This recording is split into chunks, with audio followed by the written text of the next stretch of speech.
that's not on the screen, which is what music's about. Music is not about what's on the screen, but what the audience is not seeing, but what the audience should be feeling.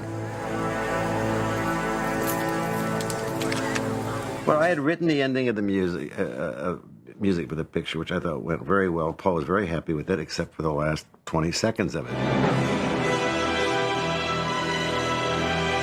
And the camera pans over, and you see the ice pick under the bed. I built to that and made a big statement musically on the reveal of that.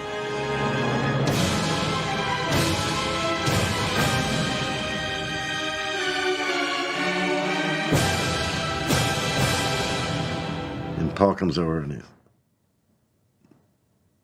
he hears, he says, well, it's all good except for the ending. I say, what's wrong, Paul?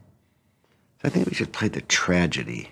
So I wrote it, and I said, you know, Paul, actually, I like this a lot better than what I wrote before. Thanks.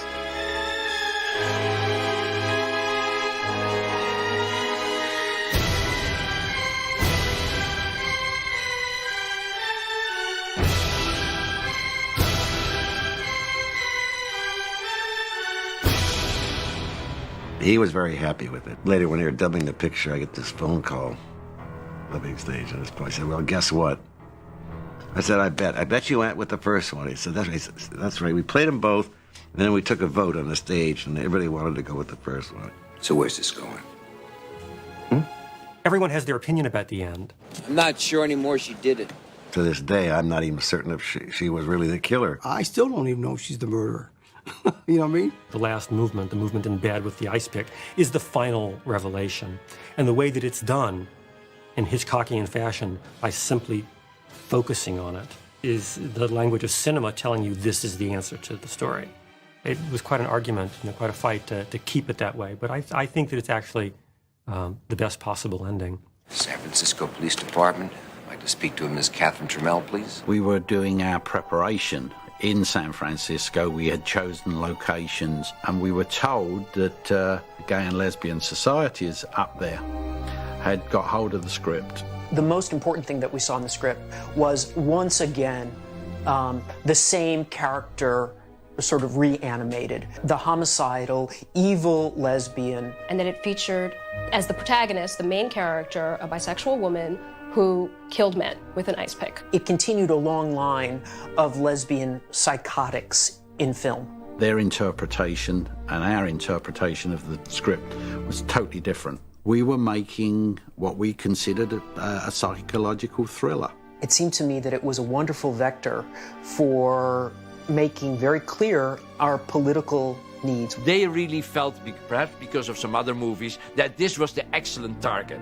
This was a high-profile movie with a high-profile actor, shot in their own city. And they realized that this was a chance to attack and say Hollywood is decadent because they still pretend that lesbians are killers. They said this script is completely anti-gay. First of all, they said, why don't you look at The Fourth Man, which is about a homosexual? They said, we have no time to look at your movies. I said, but that's a movie that you can see how it treats homosexuality, as I do it in Spetters, as I do it in Flesh and Blood. I said, why don't you look at that? Then you know what kind of man I am. I'm coming from Europe. Homosexuality is not a problem in Europe, at least not in my country. Being from Holland, there's such a liberal attitude for all of this that we were shocked about this reaction. It's like, wait a second, what is going on here? We never said it wasn't right to be gay. We felt we made it was, she was bisexual and she had a great time. Who are you? I'm Roxy. I'm her friend. One particular flashpoint for me was the character of Roxy, Catherine's girlfriend. For one thing, she winds up dead, which was the typical story yet again. The real lesbian in the film is going to wind up dead. The bisexual is going to wind up with the man. Here you had another film in which queer sexuality and violence were deeply linked.